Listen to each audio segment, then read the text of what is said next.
They called me the reliable one for years. That was the polite version. The real version was this.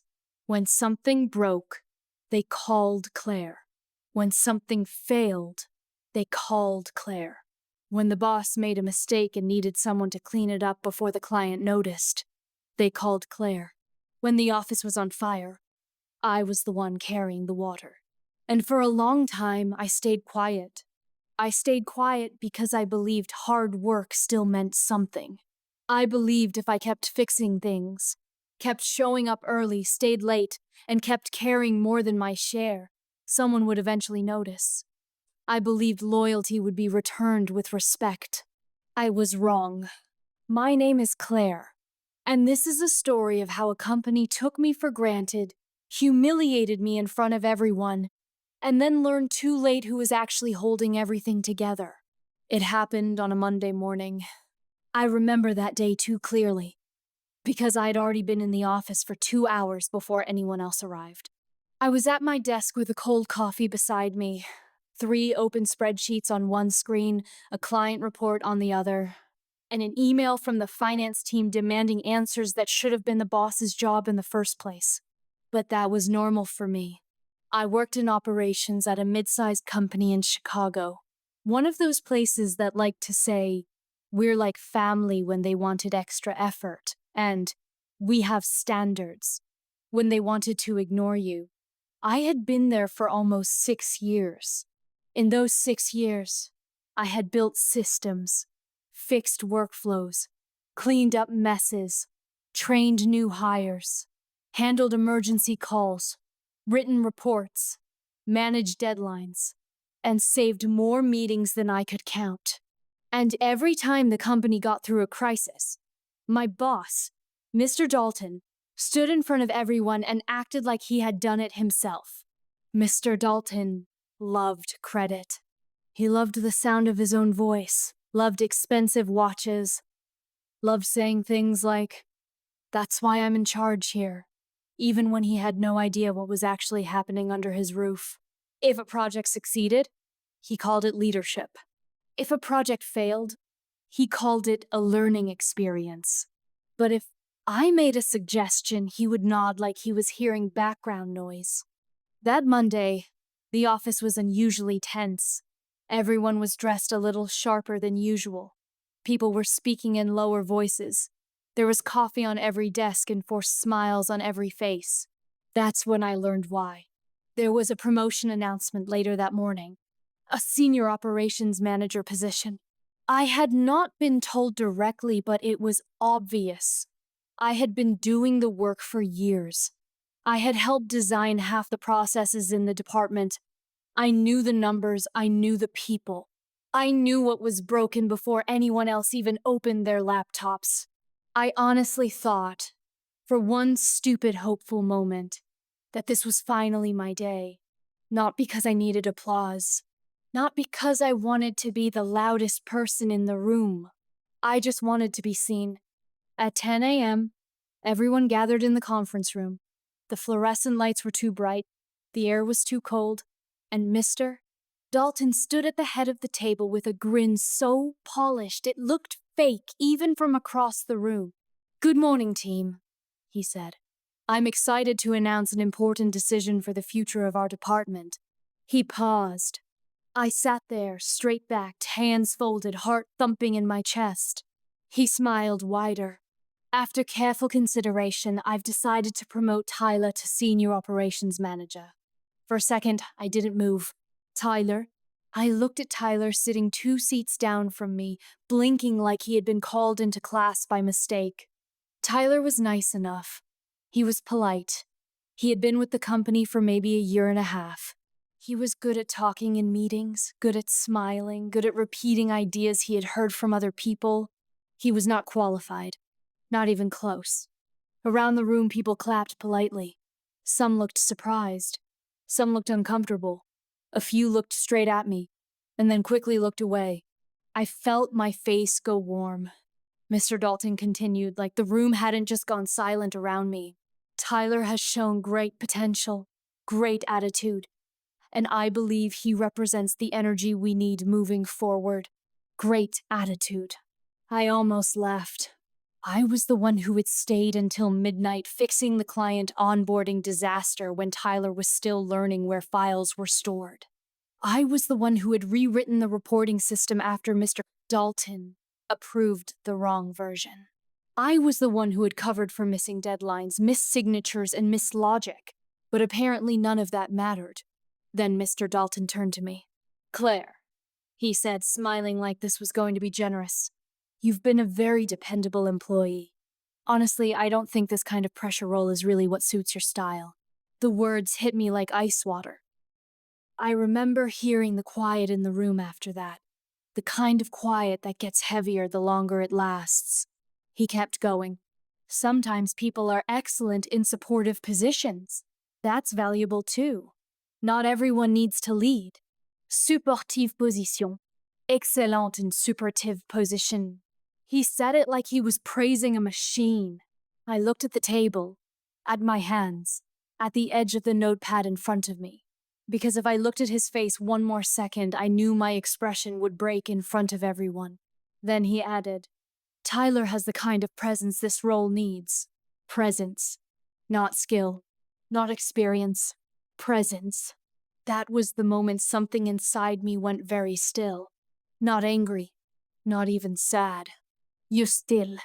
Because in that second, I understood something with complete clarity. They had never actually valued me.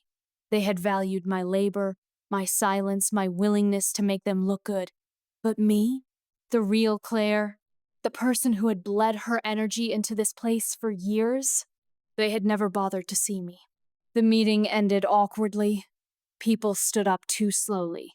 Someone cleared their throat. Tyler looked like he wanted to disappear. Mr.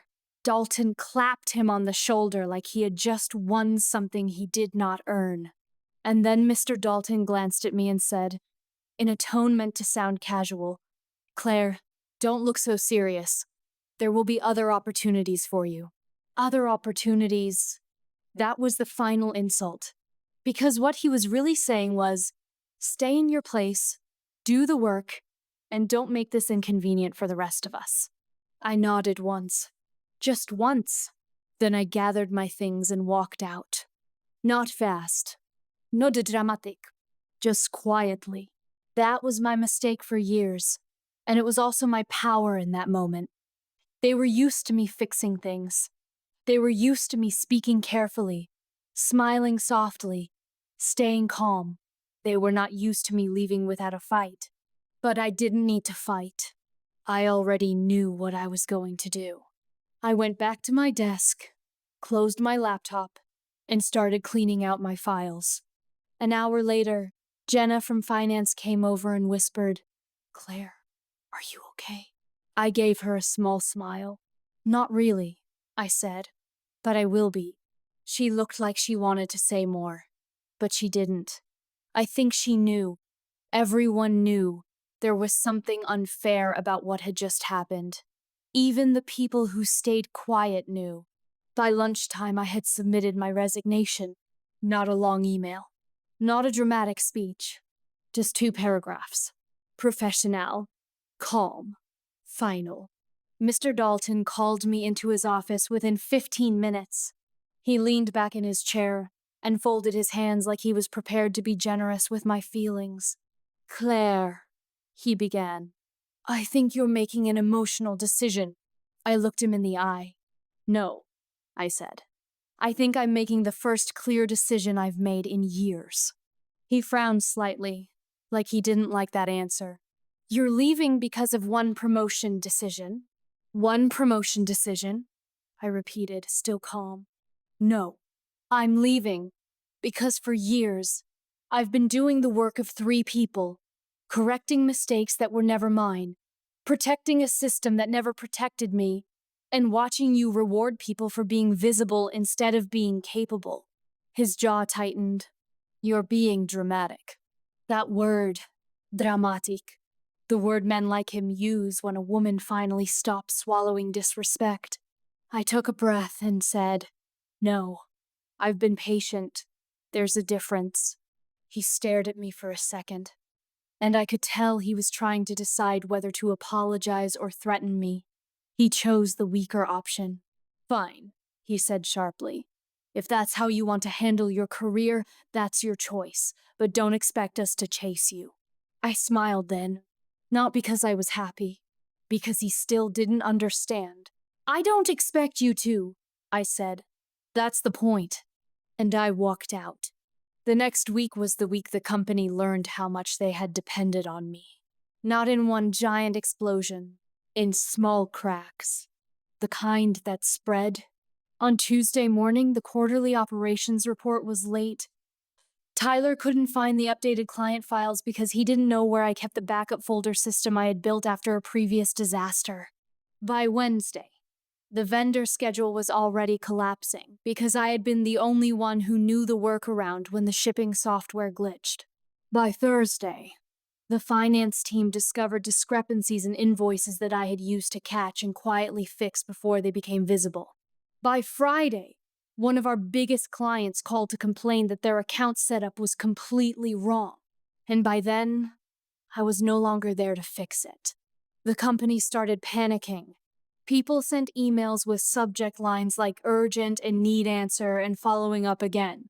Mr. Dalton started holding emergency meetings. Tyler, overwhelmed and out of his depth, kept calling people for help. But the people he called were all the people who had previously relied on me to make things understandable. That was the hidden truth of the company. Nobody knew how much I knew until I was gone. And once I was gone, everything I had been carrying quietly started falling to the floor.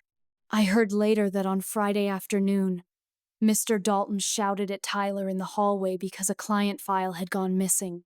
Tyler apparently said, "I thought Claire handled that." And Mr. Dalton snapped, "Then why didn't anyone stop her from leaving?" That line made me laugh when I heard it. Stop me? They had spent years treating me like I was convenient, and now they were upset I had become unavailable.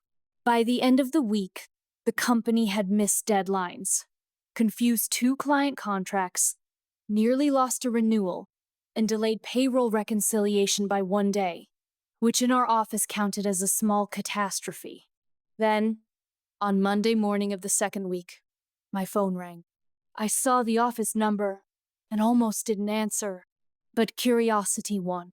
"Claire," Mr. Dalton said immediately, his voice tight, "we need you to come in." Not hello, not how are you, just that. "We need you." I sat on my couch in silence. Then I asked, "Why?" He exhaled loudly, like I was wasting his time. "Things are a little chaotic here." "A little chaotic," I repeated. "Yes. Look, whatever happened, we can discuss it later. Right now, we need your help getting the department back on track." I smiled to myself. There it was. Not an apology, not recognition, not even shame. Need. That was all they had. "I'm not coming in," I said. There was a pause. Then he said, "Claire, don't make this difficult." I almost admired the audacity. "Mr. Dalton," I said, my voice still even, "you called me supportive when you handed my work to someone less qualified than me. You told me I wasn't right for pressure. You said not everyone needs to lead." So I listened. He was quiet. I continued, "You didn't want a leader. You wanted a cleaner. Someone to fix the messes and stay invisible while doing it. That was never going to be me forever." His voice changed then. It got a little softer. "Claire, I think you're overreacting." That made something in me harden. "No," I said. "I'm done reacting. That's different." I ended the call, and for the first time in years, I felt peace. Not victory, not revenge. Peace. Because I wasn't sitting in that office anymore trying to earn respect from people committed to misunderstanding me. I was free. The company, of course, did not like that. Within days, they started sending emails, then texts, then messages through former coworkers, then an actual formal request for me to attend an emergency leadership meeting. Leadership meeting. Now they wanted my leadership. Now they remembered I had it. I didn't go. Instead, I took a day to breathe, then another. I slept without waking up to work notifications. I ate breakfast without checking client folders. I took a walk in the afternoon sunlight and realized my shoulders were not permanently clenched anymore. I had been living in survival mode for so long that rest felt unreal. And while I was finally learning what quiet felt like, the company was collapsing under the weight of all the invisible work I had used to absorb. A new crisis hit on Wednesday. The biggest client in the department called with a serious complaint. Not just frustration, threat of contract termination. Apparently, Tyler had promised deliverables the company could not meet because he didn't understand the operational constraints. The timeline was unrealistic. The pricing had been miscommunicated. The internal notes were incomplete. None of it matched the client's expectations. And none of it had been checked by Mr. Dalton, because he had assumed the same thing he always assumed, that somebody else would catch the mistake. This time, there was no me. By Thursday, rumors were spreading through the office that the company might lose multiple accounts. People were stressed. Some were angry. Some were scared. Some were finally looking at the empty desk where I had sat for years and realizing how much they had ignored. One of my old coworkers, Maya, called me after work. She sounded tired. "Claire," she said quietly, "I just need to tell you something." "Okay," I said. "You were right to leave." I closed my eyes for a second, because hearing that from someone inside still hurt in a strange way. "I know," I whispered. She went on. "They're all panicking now. Mr. Dalton keeps saying he had no idea things were this dependent on you." I gave a short, humorless laugh. "No idea. People are saying he's looking for someone to blame." "Of course he is." There was a pause. Then Maya said, "For what it's worth, a lot of us saw how badly they treated you. We just didn't say it out loud. That honesty mattered more than I expected." I said, "Thank you." And I meant it. Because not everyone who stays silent agrees. Sometimes they are just afraid. That does not make it right, but it makes it human. The next morning, the story changed. Mr. Dalton stopped pretending everything was fine and finally admitted, in a tense all-hands meeting, that the department had underestimated the amount of institutional knowledge I carried. Institutional knowledge, that was the company's fancy phrase for what they had spent years refusing to respect. He told the team they needed to rebuild procedures. Rebuild. Another word for, we should have listened sooner. But the damage was already moving. One client left. Another put their contract under review. The workload increased for everyone else. And Tyler, the man who had been promoted over me because of his presence, quietly stopped showing up with the same confidence he had on promotion day. He looked smaller every time someone asked him a question he couldn't answer. I didn't hate Tyler. That's important. He had not built the system of disrespect. He had just benefited from it. The real blame sat where it had always sat, with the man who thought loyalty was endless and competence was replaceable. 2 weeks after I left, Mr. Dalton sent me one final email. It was not an apology. It was a plea dressed up as professionalism. He wrote that they were willing to offer me a substantial raise, a title adjustment, and full autonomy if I would return. I've read the email once, then twice. Then I set my phone down and looked out the window. For a second, I remembered every late night, every skipped lunch, every time I had corrected his mistakes without receiving a thank you, every time I had heard, "Claire will handle it," as if my name meant problem solved. Then I opened my laptop and typed my reply. "Mr. Dalton, thank you for the offer. I'm not available. Claire." That was all. No anger, no lecture, no revenge speech. Because the strongest response to being underestimated is not always loud. Sometimes it is simply refusing to return to the place that broke your spirit. A month later, I found a new job. Smaller company, better leadership, better structure, better people. In my interview, the director looked at my resume, looked at me, and said, "It seems like you've carried a lot in your last role." I smiled and answered honestly. "Yes," I said, "more than I should have."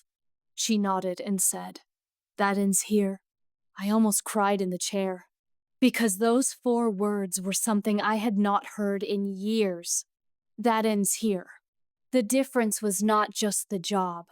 It was the way I was treated as a person with value, not a tool to be used until it broke. And the old company? Well, last I heard, they were still trying to recover. They hired 2 temporary consultants, then 3. They revised procedures, rewrote client workflows, and held endless meetings about accountability. But you cannot fix a culture overnight, especially one built on arrogance. Mr. Dalton eventually learned something I had known all along. A company is not held together by the loudest voice in the room. It is held together by the people who quietly keep it from falling apart. The people who notice the details. The people who solve the problems no one else wants to see. The people who stay steady when everyone else is panicking. The people like me. And when those people are dismissed, humiliated, and pushed aside, the damage does not always show immediately. But it shows. It always shows. Today, when I think back on that promotion meeting, I no longer feel small. I used to replay it in my head and wonder if I should have spoken up louder, fought harder, made a scene, demanded what I deserved. But now, I understand something deeper. I did not lose because I was weak. I left because I was strong enough to stop begging for respect. That is not failure. That is clarity. A few months passed after I left, and for the first time in years, I stopped checking my phone with a knot in my stomach. I stopped expecting emergencies. I stopped hearing my work life in my head like a warning alarm that never shut off. Some mornings I would sit with my coffee by the window in my new apartment and just breathe. No panic, no late night emails, no voice in my ear telling me that if I did not fix everything, everything would collapse. And the strange thing was, life did not fall apart when I stopped carrying everyone else. It got better. I got stronger. I learned that peace can feel unfamiliar when you have lived in stress for too long.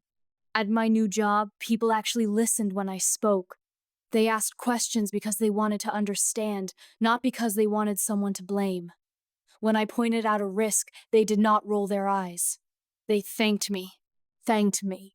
That word still felt rare. One afternoon, my new manager, Elena, asked me to stay behind after a team meeting. My first thought was that I had done something wrong.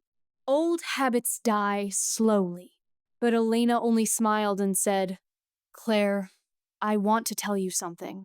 I sat there, tense. She continued, "You have a gift. You see problems before they become disasters. You don't just work hard, you think clearly under pressure. That matters." I looked at her, not quite trusting my own ears. Then she said, "I don't want you shrinking yourself here. I want you leading." I had to look down for a second because my eyes burned. No one had spoken to me like that in years. Not in a professional way. Not with sincerity. Not with respect. At my old company, they had called me dependable like it was a place to stay trapped. Here, they called me capable like it was something to build on. That difference changed me. I stopped walking into rooms expecting to be underestimated. I stopped apologizing for having an opinion. I stopped speaking softly just to make other people comfortable. And slowly, the version of me that had been buried under years of silence started coming back. Then, one Friday evening, I got a call from Maya. Her voice sounded different right away. Tired, frustrated, almost embarrassed. "Claire," she said, "I know I probably shouldn't be calling, but I needed to tell someone who would understand." I leaned back in my chair. "What happened?" She let out a short breath. "Mr. Dalton got called into a board meeting today. Things are worse than people thought. 2 more clients are gone, and the restructuring project failed because they still don't have enough people who understand the old system. I closed my eyes. I was not surprised. "You okay?" I asked. A soft laugh came through the phone, but there was no humor in it. "Not really. The office feels dead. Everyone's scared. And Tyler, he resigned." That caught my attention. "Resigned?" "Yeah," she said. "He said he couldn't keep pretending he was qualified for something he wasn't ready for." I sat in silence for a moment. I did not hate that he left. In fact, a part of me respected it. At least he had enough honesty to step away. Maya then lowered her voice. "Mr. Dalton asked about you." "Of course he did." "Did he now?" "He asked if anyone had your personal number. I think he wanted to call you." I let out a slow breath. And I told him I wasn't sure you'd answer." I almost smiled. That was kind of her. Then Maya said something I did not expect. "Claire." He looked scared. That line stayed with me. Not because I wanted him to suffer. I did not. I had no need for revenge anymore. What stayed with me was this. The man who once made me feel small was now afraid of the consequences of losing the person he dismissed. That is the part people like him never understand until it is too late. Respect cannot be demanded after years of disrespect. Trust cannot be purchased after betrayal. And loyalty, once broken, does not come back because someone suddenly needs you. A week after that call, something even stranger happened. I got an email from the company's HR department. They wanted to formally discuss my exit experience. That was corporate language for damage control. I almost deleted it. But then I thought about every woman, every quiet employee, every overlooked worker who had ever been made to feel replaceable. And I decided to answer. Not with anger, with truth. So I wrote back. I told them that no one had questioned my workload until I left. That no one had asked how much I was carrying until the weight started cracking the floor. That no one had seen the warning signs because they had become comfortable with my silence. I told them that promotion decisions should be based on skill, not personality. I told them that people do not quit companies. They quit humiliation. They quit being ignored. They quit being made invisible. I did not send it to shame them. I sent it because sometimes truth is the only thing that can force people to look in the mirror. HR replied with a polite thank you message, the kind that says a lot and means very little. But a few days later, I heard through Maya that my email had been forwarded to the board. And this time, they were paying attention, not because they had suddenly become good people, but because money was bleeding, clients were leaving, and the truth had a way of becoming important once it affected the bottom line. Then came the final call. Not from Mr. Dalton, from the chairman. His voice was formal, careful, and much more respectful than anything I had ever heard from the company before. "Claire," he said, "we'd like to invite you to a discussion about consulting on the recovery plan." I almost laughed. Consulting. Now they wanted my brain, my systems, my experience. Now they understood I was not just an employee. I was infrastructure. I answered calmly, "I appreciate the offer, but I'm not interested in helping fix what was broken by refusing to value the people who built it." There was a pause. He tried again, softer this time. "We are prepared to make it worth your time." I looked out at the evening sky through my window and felt something settle inside me. It was not anger. It was finality. I said, "You had my time for years. What you did not have was my respect." He had nothing to say to that. So I ended the call, and that was the last time I ever spoke to that company. Not long after, I heard they hired a new operations director.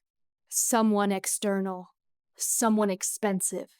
Someone who walked into a half-broken system and finally realized what I had been trying to hold together alone for so long. A month later, Maya sent me a message with no introduction. Just one line. Dalton stepped down. I stared at the screen for a long time. Not because I was celebrating, because I was remembering the version of myself who used to sit under that man's leadership and think maybe, if she worked hard enough, he would one day see her. He did see me, just not until everything began to fall apart. And in the end, that was his failure, not mine. A year later, I was promoted at my new company. This time, it happened differently. No humiliation, no surprise replacement, no public dismissal dressed up as leadership. They called me into a meeting, praised my work, and explained exactly why I was being trusted with more responsibility. When I left the room, I was smiling. Not because I had won, because I had finally reached a place where I did not have to prove my worth by surviving disrespect. I was home in my own life again. Sometimes, people ask me whether I ever think about that old company. I do, not with bitterness, with clarity, because that experience taught me something I wish I had learned sooner. Being good at your job does not mean people will value you. Being loyal does not guarantee fairness. Being quiet does not protect you from being overlooked. But walking away? Walking away can be the beginning of your real life. I used to think leaving meant I had lost. Now I know the truth. I did not lose. I escaped. And the people who laughed when they passed me over, they learned, in the hardest way possible, what happens when the person holding the whole structure together decides she is done being invisible. Because once the pillar leaves, the building starts to shake. And that was not the end of the story. It was only the end of their control over me. Because after I left, after the company started to fall apart, after the calls and emails and emergency meetings and desperate attempts to pull me back, something happened that I did not expect. I stopped being afraid of what they thought. For years, their approval had sat too close to my heart. Too close. So every harsh word from Mr. Approval, Dalton, every ignored suggestion, every promotion passed over had hurt me more than I ever admitted out loud. I used to tell myself that if I just stayed professional, stayed useful, stayed calm, they would eventually reward me. But here is the truth. Some people do not reward your goodness. They feed on it. They keep taking until you are empty enough to become invisible. And once I understood that, I could finally see my old life clearly for what it was. Not a team, not a family. A system that depended on one person's silence. Mine. A few months later, Maya invited me to meet her for coffee. I almost said no at first. Not because I disliked her. Because going back toward that chapter of my life felt like touching an old wound to see if it still hurt. But I went. We met at a small cafe downtown. The kind with soft music, warm light, and people who actually smiled at each other. When I saw her walk in, she looked thinner than before, tired around the eyes, but relieved to see me. She hugged me tightly. The moment she pulled back, she said, "You look different." I smiled a little. Different good or different dangerous? She laughed. And for the first time in a long while, I heard real laughter in my own ears. "Different good," she said. "You look lighter." That stayed with me. Lighter. Because that was exactly what I felt. I wasn't carrying everyone anymore. I wasn't carrying their mistakes, their deadlines, their broken systems, or their false confidence. I was carrying myself, only myself, and that was enough. Maya took a sip of her coffee, and then lowered her voice. "They're still talking about you at the office," she said. I raised one eyebrow. "Oh?" She nodded. "Not like before. It's different now. People keep saying things like, 'We should have listened to Claire,' or 'Claire warned us about that months ago.'" I looked down at my cup. That was exactly the kind of sentence that arrives too late. She continued. "The new operations director actually asked to review your old process notes. I almost smiled. Did they? Yes. And guess what? What? They're still using half the systems you built. That made me sit back. Of course they were. Because real value doesn't disappear just because someone is too proud to admit it existed. I had built things that worked. I had built them carefully. And even after they pushed me out, they were still standing on the ground I had laid down. Maya watched my face for a second and then asked, "Does that bother you?" I thought about that. At one point, yes. At one point, it would have made me angry enough to shake. But now it felt almost peaceful. No, I said finally. It tells me I wasn't crazy. She nodded slowly. That's fair. Then she hesitated before adding, "There's something else." I waited. Mr. Dalton asked if you would ever consider coming back under a different structure. I actually laughed then. Not because it was funny, because it was so late. So predictable. So weak. No, I said. Maya studied me carefully. Not even if they paid you double? I looked at her and answered honestly. Especially not then. She gave a small, knowing smile. I figured. We sat there for a while after that, talking about ordinary things. Her sister, my apartment, the weather, a new bakery she liked. It was such a normal conversation that it almost felt sacred, because for so long, my life had been measured only in crisis. Who needed me? What was broken? What was urgent? What could I fix? That afternoon, I realized how beautiful ordinary could be. And then, just when I thought the last of the old chapter was finally closing, I got one more message. This one was from Tyler. I stared at his name on the screen for a full minute before opening it. His message was short. Claire, I know I didn't deserve the promotion. I also know I benefited from a system that ignored what you were doing. I should have said something. I didn't. I'm sorry. I read it twice. Then a third time. I'm sorry. Simple words. Late words. But honest words. For a long time I did not reply. Not because I needed revenge. Because I needed to be sure I wasn't answering from pain. When I finally wrote back, I kept it short too. Thank you for saying that. I hope you learned from it. That was all. Not friendship. Not forgiveness on demand. Just truth. Because some apologies are not meant to reopen the door. Some are only meant to show that the person on the other side finally sees what they did. And then life moved forward again. Quietly. Steadily. The new company became more than just a job. It became a place where I could breathe, contribute, and grow without feeling like I had to constantly prove I belonged in the room. I led projects now. I gave opinions. I trained others. And when someone new joined the team and made a mistake, I didn't humiliate them. I helped them correct it. That mattered to me. A lot. Because one of the cruelest things about being undervalued is how easy it becomes to repeat that cycle when you get power back. People can become what hurt them. I did not want that. I wanted to be better than the place that broke me. One evening, after a long day, Elena asked me to stay behind for a moment. I thought it was about a project. Instead, she closed the office door and said, "Claire, I want to tell you something before the team heads out." I sat down, a little confused. She looked at me with real seriousness. "You've changed this department," she said. "Not just because you're good at your work.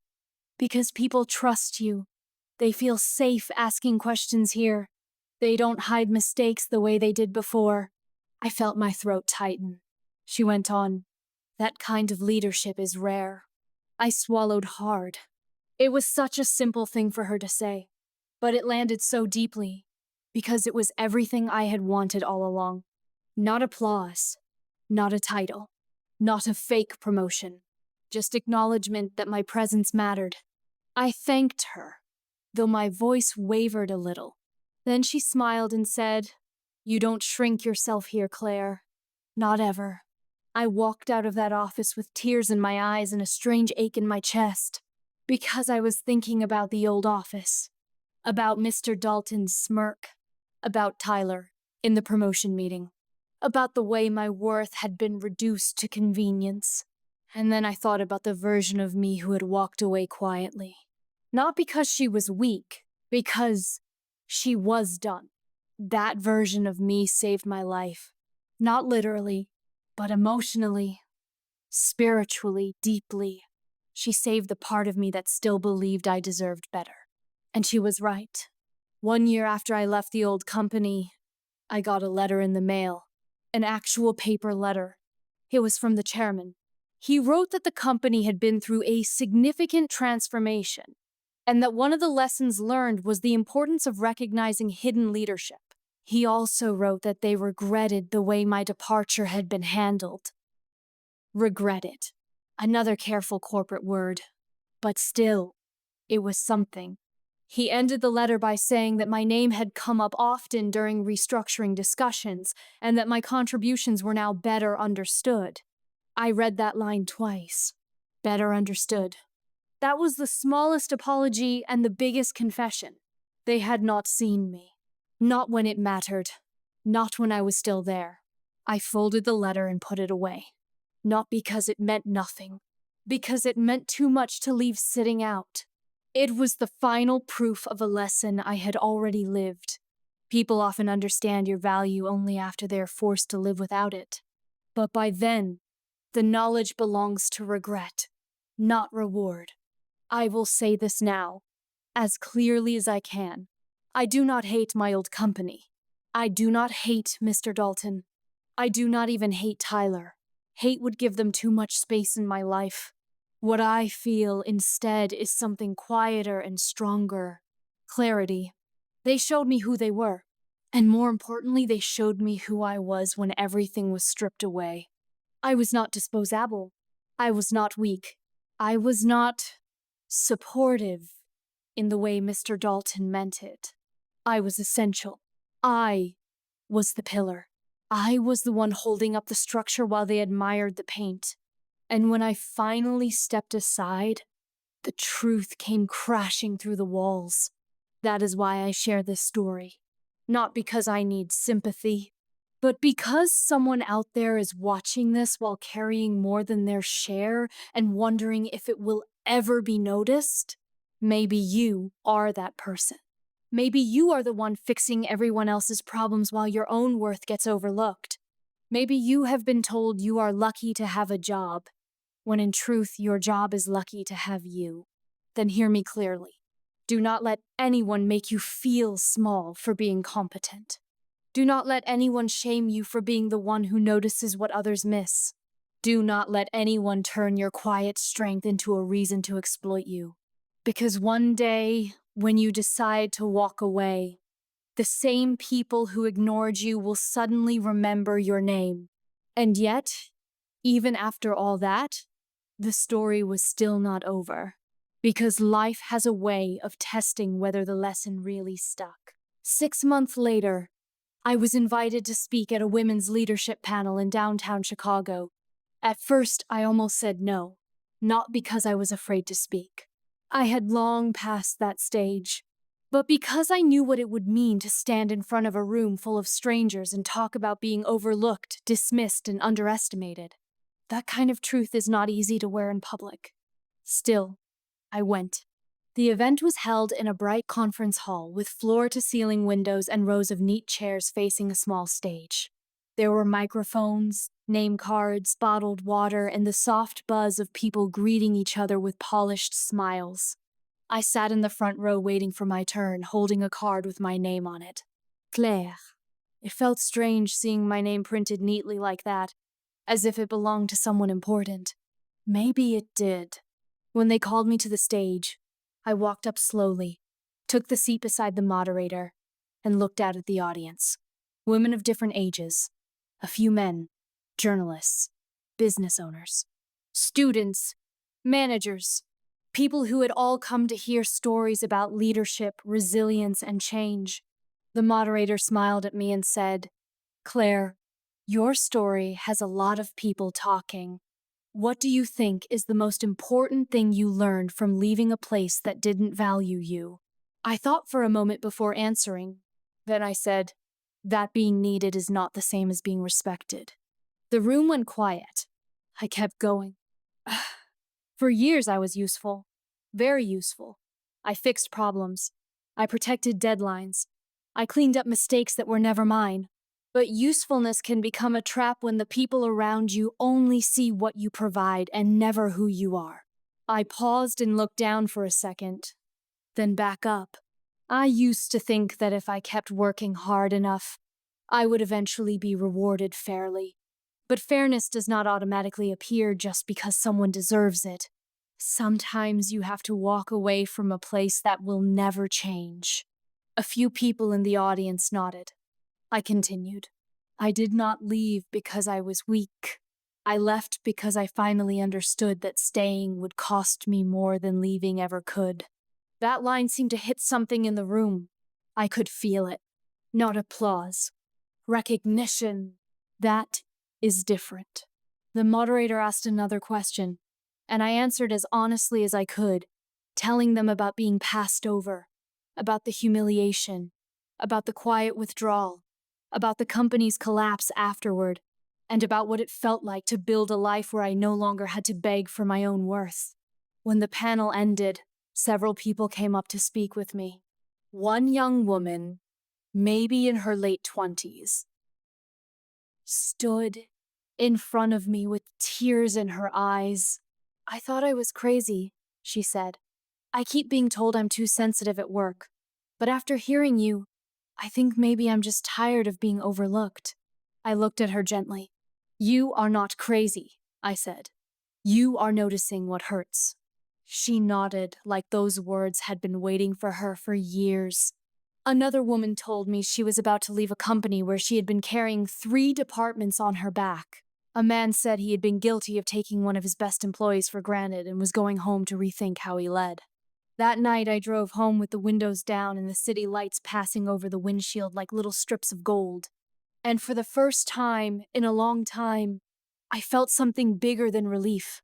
I felt purpose, not because my pain was useful, but because my pain had become honest enough to help someone else stop doubting themselves. That was enough. That was more than enough. A week after the panel, I got another message from Maya. This one made me sit up straight when I read it. Claire, she wrote, you need to know something. Mr. Dalton asked for your speech recording. He watched it. I stared at the screen. For a moment, I did not know what to feel. Then the message continued. He apparently asked the board why nobody had ever told him sooner how badly he handled you. I let out a long breath. That was not an apology, but it was close to the edge of one. Maya added one more line. He said, you made him feel uncomfortable. I almost laughed. Of course I did. People like Mr. Dalton do not call their own conscience by its real name. They call it discomfort. They call it attitude. They call it overreaction. Anything except truth. Still, I sat with that message for a while, because even if he never said the words to me directly, something in him had finally moved. Too late. But still, too late does not erase the fact that it happened. Later that evening, I opened an old folder on my laptop and found the first resignation email I had sent the day I left. I read it slowly. It was short, professional, controlled, and underneath all that restraint, I could see the person I had been in that moment. What? Done. Brave. I smiled a little, closed the file, and created a new one. Title: Lessons. Inside it, I began writing down everything I had learned from that company, from that season, from that wound. I wrote, never let a workplace teach you that your worth is measured only by what you can fix. Never confuse being indispensable with being valued. Never stay so long in a place that your silence becomes part of the culture. Never let someone else's laziness become your burden. Never let a promotion system that rewards appearances make you question your competence. And never, ever wait for broken people to become honest before protecting yourself. I kept adding to the list. It became longer than I expected, more personal than I expected.